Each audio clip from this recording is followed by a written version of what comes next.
Okay. Welcome everyone to today's webinar on the Sociology Online degree. This is our information session. Today's presenters is myself, Simona Bocek. I'm an OSU eCampus staff member, and with me is Mark Edwards. He's our associate professor and eCampus coordinator in the Department of Sociology. So today's agenda, we have a few things on the plate.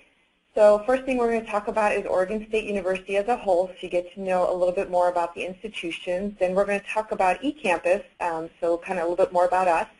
And then we'll go into the program, and then a few other areas to consider if you are wanting to apply. And then we're going to open it up for questions. And so we're asking all participants to go ahead and hold on to your questions until we're done with the presentation, and then we'll give you plenty of time at the end to ask those. So first thing, I'm going to talk about Oregon State University. Our main campus is located in Corvallis, Oregon. If you are not familiar with the state of Oregon, that's no problem. The easiest way to kind of identify where Corvallis is located, if you know where Portland is, it's our largest city. We are about an hour and a half south of Portland.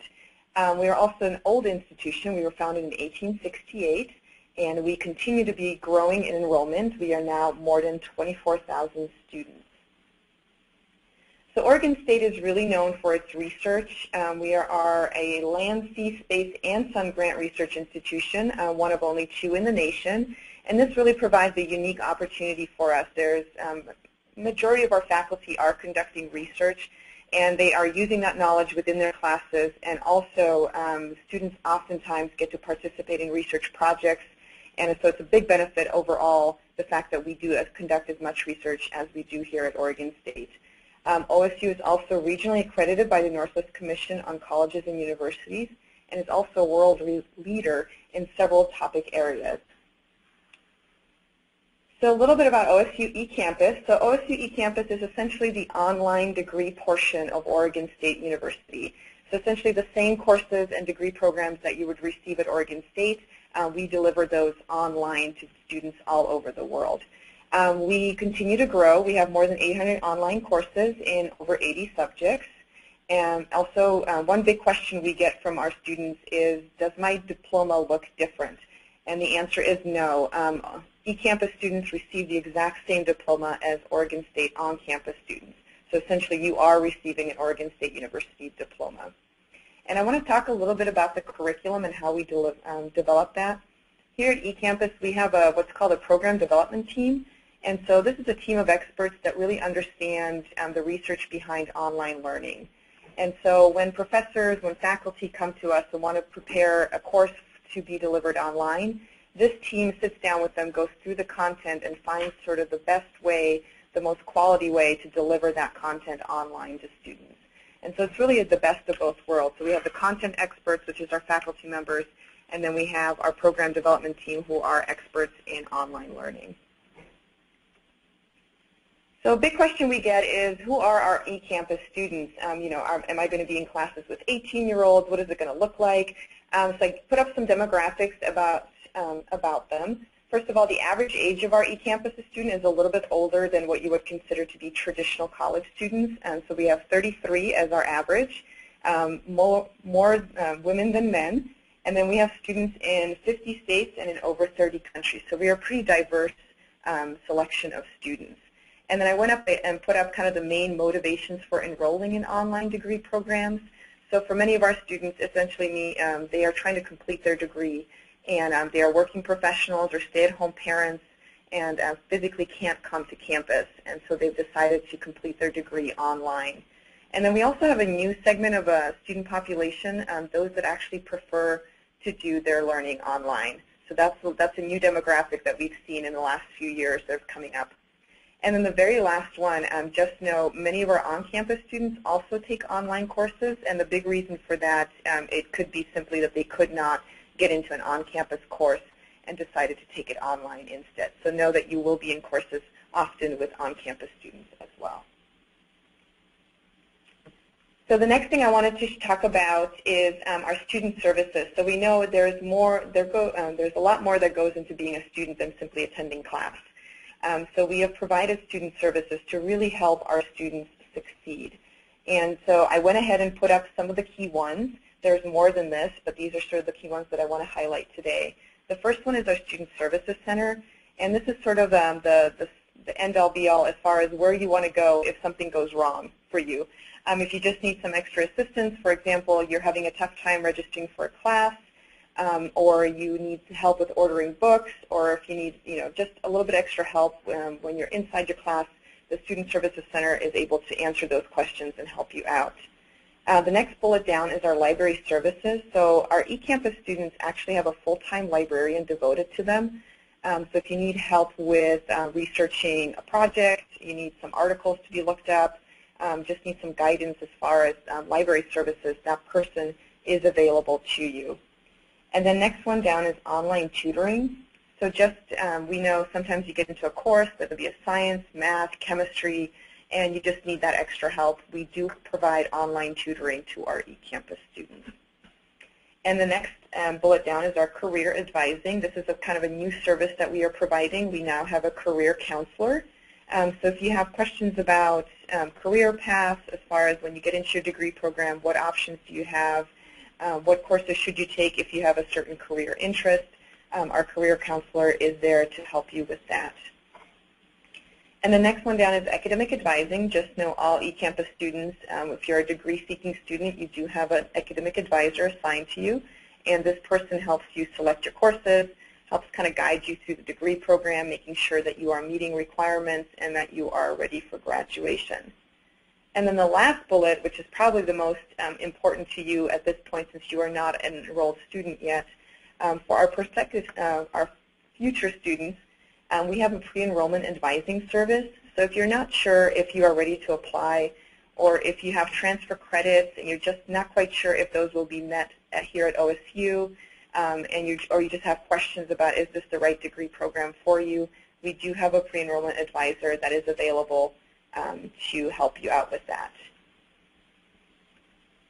Okay.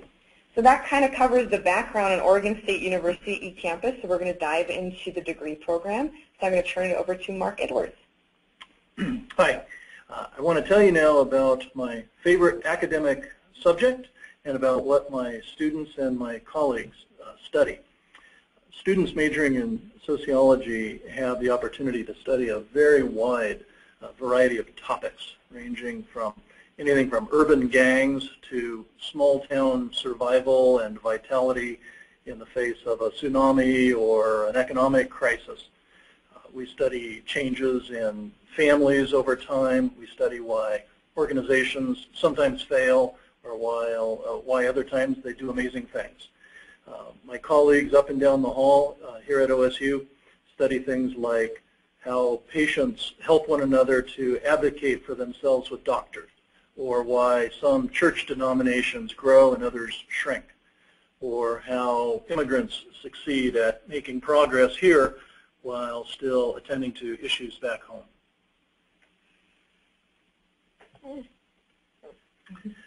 In sociology, we study how personal characteristics like social class or ethnicity or gender, things like that, along with big sweeping social forces, shape us as individuals and shape us as families and communities.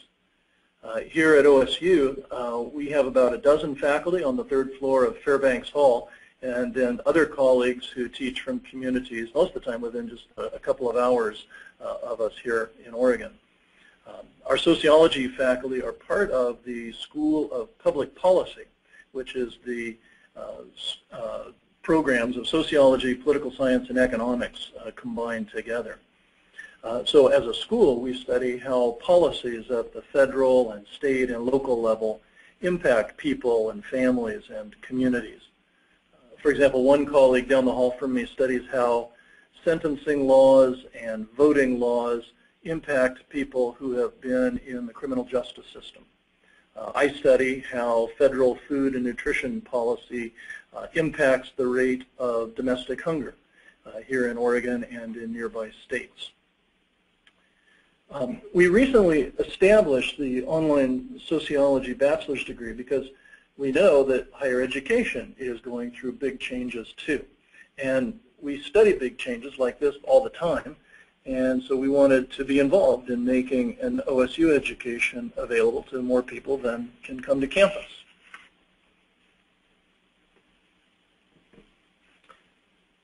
The sociology major is really very flexible with only a few required core classes and opportunities to take a wide variety of electives.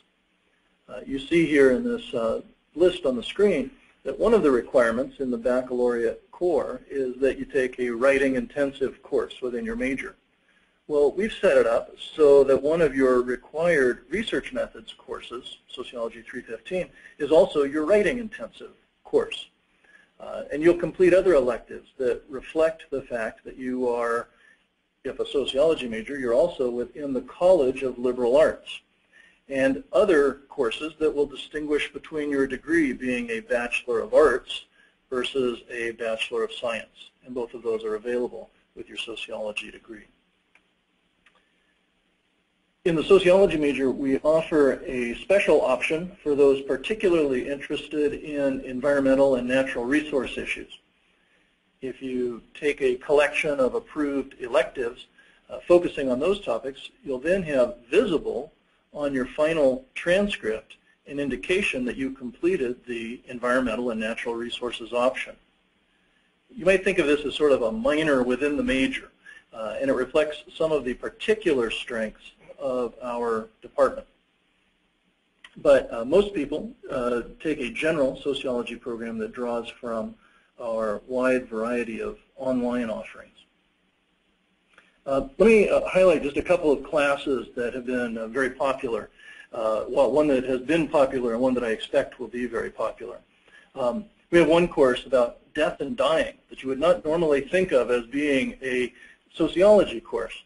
But the instructor, who, by the way, used to be a supervisor of a cemetery, she teaches about how our culture and our society and economy shape the ways that we think about dying and the ways that we die and the industries related to dying and the ways that death and dying reflects and shapes our culture. Meanwhile, we have a new class that's coming online this next year that's focused on social movements, such as the Occupy Wall Street movement and others like that that through the centuries have tried to change society in ways other than just having us write letters to our congressional representatives. So those are a couple of the classes to highlight, and you can take a look at our online catalog to see what else we're offering.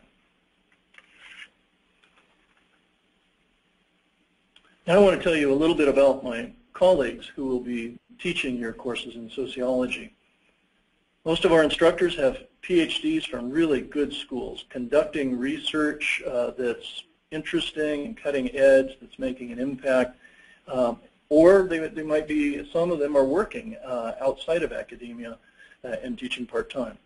But we didn't hire out to have our classes created, like Simona said, but we had faculty work with eCampus here on campus to design these courses so that virtually every online sociology course that's taught through eCampus has been designed this way. You see on the screen here one of my colleagues, Scott Akins. He worked with me all last year developing our online research methods sequence of classes. But he also has designed two of his own courses, both of which usually fill up very, very quickly. He's an expert on policies related to drug use and abuse and is regularly consulting with public agencies about patterns and trends in drug use and crime. I know that in the past few years, whenever he and I have talked about online education as he's been working on these courses, that he's passionate about making sure that his online students get the same kind of quality learning experience that he offers in the physical classroom here in Corvallis.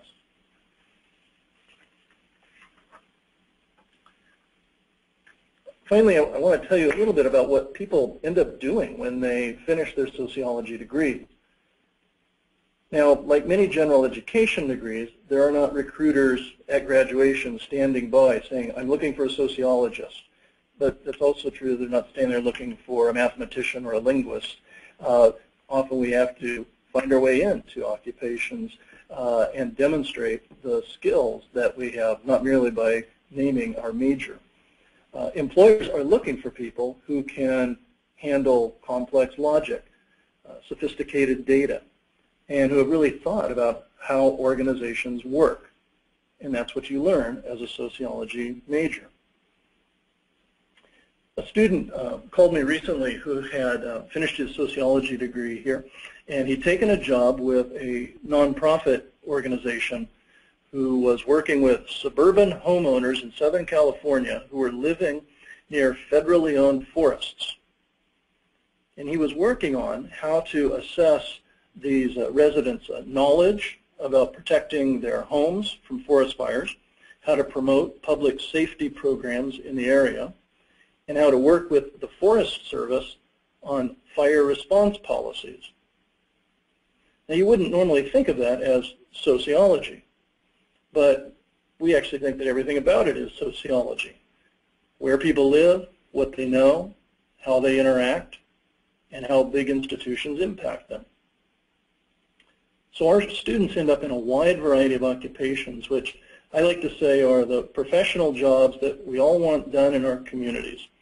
People keeping us safe, running our cities, growing our nonprofit organizations, making businesses flourish, and helping decision makers make good decisions. So I hope you'll consider sociology as a route for you to step into those sorts of occupations or prepare for graduate school or to just be better able to contribute meaningfully to your community. Okay. So this is Simona again. Just wanted to kind of give you the cost of the program because I know that is a big decision maker as you're considering whether or not to go back to school. So I went ahead and put up the current tuition rate for eCampus, and so for 2011-12, the current per credit cost for an undergraduate course is $248. That's per undergraduate credit. So to give you kind of an idea of how much a course would cost, so a 4-credit course, it was a little bit under $1,000. And then I went ahead and put up financial aid information because financial aid is available for degree-seeking students. So I encourage you to check out that website and go through what financial aid options may be available. There are some grants and scholarships. However, those are very limited for online students. That is something we are working on to provide more opportunities for scholarships. And don't hurry and try to write down your notes. Just know we are recording this, and we will send everybody a video copy, so you will have a copy of this probably later tomorrow. Okay. And so if you're ready to apply, I went ahead and put up some admission requirements. So just know all students apply directly to Oregon State University, so it doesn't matter if you're going to be online or on campus, everybody applies to Oregon State. And the first thing you want to ask yourself is, are you going to be considered a transfer student, a first-year student, or a post-bac student? And so the way that we determine a transfer student is essentially anybody that has 36 credit hours or more of college. So if you have less than 36 credit hours in a high school diploma, you're considered a first-year student. And of course, if you have a full bachelor's degree from another institution or from OSU, you're considered a post-bac. So then what you would do is visit oregonstate.edu/admissions and then pick the one that applies to you, transfer, first-year, post-bac, and then follow the admissions procedures from there. And essentially that means filling out the online application form, paying the non-refundable fee, which is $50, and then submitting your transcripts to Oregon State University. We advise students to apply at least 8 weeks before the start of the term that they would like to begin their degree program. This gives us plenty of time to process your application, make sure all of your materials are in, and then to get you into classes right away. And then on the last note, OSU is on a quarter term system, so it's a little bit different than semesters. So just know that we do have 4 terms a year. We have fall, winter, spring, and summer. So that completes the information section of this presentation. And so I went ahead and put up our contact information. So if you have further questions, feel free to contact Mark. And then another name on there is Katie Whitehead. She is the official program advisor for sociology. She's also a great resource if you have additional questions about the degree program. And if you have questions for OSU eCampus, feel free to call us at our 1-800 number or email ecampus@oregonstate.edu. So I'm going to go ahead and open it up for questions. If you have questions right now, feel free to type them in. You should see a question box located in the right hand of your screen. just type in a question and we will get to it right away. So one quick question that we get, and Mark, you probably answered this, is what do courses look like? So how do people interact in a course? Are there group projects? And just give an idea of what a course would look like, especially in the online world. Sure. The courses have a lot of different ways to try to have you learn. You're not just reading words on a page and then taking a quiz about what you read. We, for example, have through the discussion board, students will be maybe sometimes broken into groups to discuss some topic online in a kind of a blog sort of environment, and then the instructor might intervene occasionally to make a comment or suggestion or highlight something. And so we try to get people to learn from each other and not only have a connection just between the instructor and the student. Sometimes we use interesting little learning tools that instructors have provided. I created in one course a kind of a little bit of a virtual building that people move around through and learn from. Or when Scott and I were developing the research methods course I told you about, part of that is learning to use some statistical software to analyze some data. And so we created a whole set of videos that would walk people through step by step so that they can do that. So we try to have very tangible, practical ways to do things, lots of interaction, and whenever possible, the creative sorts of things, so that it's not simply, so you don't feel like you're just reading a textbook online. Great. Another question we often get is, do they have opportunities for internships? Is that something that's part of your degree program, or is that something that students could pursue? We haven't put that into the sociology program at this point. We're looking into adding that in. It's not a requirement. Sociology students on campus are permitted to do it, and we are pretty actively exploring that right now to see if there's a way we can organize that so that students online could also do internships. Okay. Another question is about minors, and I can kind of answer this one too. Do we offer minors to students online? And absolutely. Actually, eCampus has a very wide, diverse selection of minors. I believe we're at 19 minors available. So if you're in the sociology program, but you also have an interest in environmental sciences, or if you have an interest in economics or business and administration, we do offer those minors, which really helps to kind of cater your degree program into what possible career pathways you might want to take. So a question about tests. How does somebody take a test in an online environment? So you want to talk about proctor tests? And sure. Some instructors just have you go online and take a quiz at a particular time. They'll make a test available online during a certain window of time, then you just do it, kind of an honor system. In other occasions, we have students arrange to take a test with a proctor, which means they might go to someplace nearby, let's say a community college or maybe a public library, where an arrangement is made for a small fee to have somebody there. It's mostly to protect the integrity of the test, so that you know that everybody else who took that same test didn't have extra help, that they all were in a place where somebody sort of delegated by OSU kept an eye that it was done properly. There's even one method in which there's an online kind of proctor that supervises. So if you're in a remote place and can't go physically to another place to take your test, there's even ways that we can do that online. But the nature of the test really depends on the class too. Some are going to be multiple choice, and others are going to be essay kinds of exams where you have to be writing some paragraphs in response to questions. Okay. I have a question here about course materials relating to textbooks. Are they downloadable PDFs? So how do textbooks work? That also kind of depends on the class. Many of our classes, the textbook is downloadable. In others, there's no textbook, but students are reading actual articles from academic journals. In a class that I teach, there's no textbook, but students are reading a whole variety of articles that have been collected.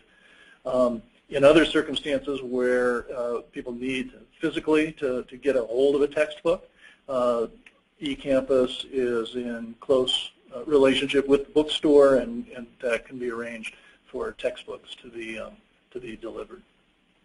Okay. Another one, this one I kind of wanted to point out. So for the very last slide of the presentation, as we're waiting for more questions to come in, I went ahead and put up online resources. So if you wanted to dive deeper into the degree program and about Oregon State University and about eCampus, there's more links to online resources so that you can do that research before you make a decision to apply here. Again, don't worry about writing all of those down. You will get a video copy of this so that you have that for your records. And again, if you have questions that you'd rather ask us privately, by all means, you can always contact us at the 1-800 number or the ecampus@oregonstate.edu contact information. So if I don't see any further questions, let's see. So this one is about how many credits are needed to graduate. So let's see, most degree programs are 120 units to graduate. How does that relate to 180 credits to graduate at OSU? So I think that depends on if you are talking semester credits or if you're talking quarter credits. So just as a reminder, OSU is on a quarter term system, and I believe the way the math works is each quarter credit is it a half a semester or 0.75 of a semester credit? So there's some math involved, but that is the difference between Oregon State and other universities that may be on a semester system. Does that? Yes, that's right. Okay. Let's see if they're looking for any other questions. And if we happen to miss a question of yours, we do review these at the end. We do get a notice about all the questions that were asked. And if we missed one, we were more than happy to answer you directly by email. Okay. So I don't see any further questions. So I will go ahead and end the webinar, unless, Mark, do you have anything else? So thank you for joining us today. And again, if you have further questions about the sociology degree online here at Oregon State University, I'll be more than happy to talk to you. Thank you for attending.